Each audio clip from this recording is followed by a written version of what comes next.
আউযুবিল্লাহি মিনাশ শাইতানির রাজিম। বিসমিল্লাহির রহমানির রহিম। সম্মানিত ভিউয়ার্স, আজকে আমি আবারও এই সরিষা ক্ষেতে চলে এসেছি আরেকটি ভিডিও নিয়ে। এর আগে যখন সরিষা গাছ হয় বা গাছে ফুল আসে তখন একটি ভিডিও দিছিলাম, তো আজকে আরেকটি ভিডিও দিচ্ছি।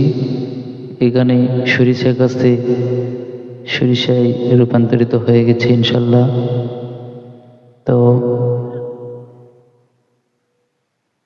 আল্লাহর কি অশেষ রহমতে কি সুন্দর,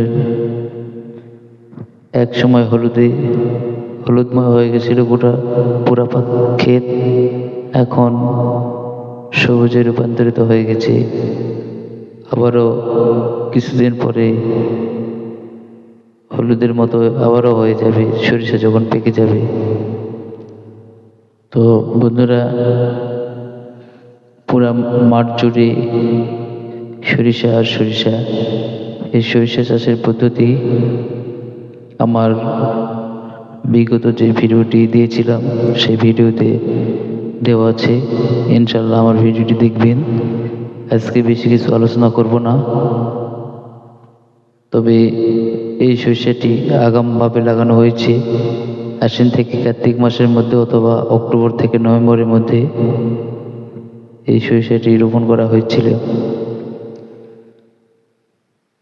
এবং এই সরিষার জমিতে অনেক পরিমাণে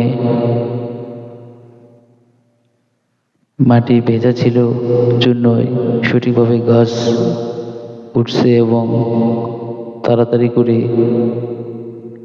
সরিষায় রূপান্তরিত হয়ে গেছে। আর 25 থেকে 30 দিনের মধ্যে ইনশাল্লাহ এই সরিষাটি মাড়াই করার জন্য প্রস্তুত হবে।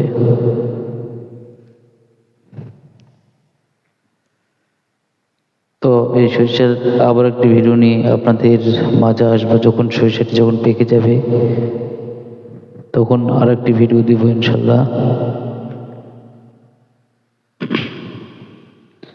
তো বন্ধুরা, আপনারা দেখতেছেন পুরা মাঠ জুড়ে শুধু সরিষা সরিষা। আবার এই সরিষা ওঠার পরে এই সরিষার জমিতে ইরি ধান লাগানো হবে। ইরি ধান সম্পর্কে আলোচনা করবো ইনশাল্লাহ। সবাই ভালো থাকুন, সুস্থ থাকুন।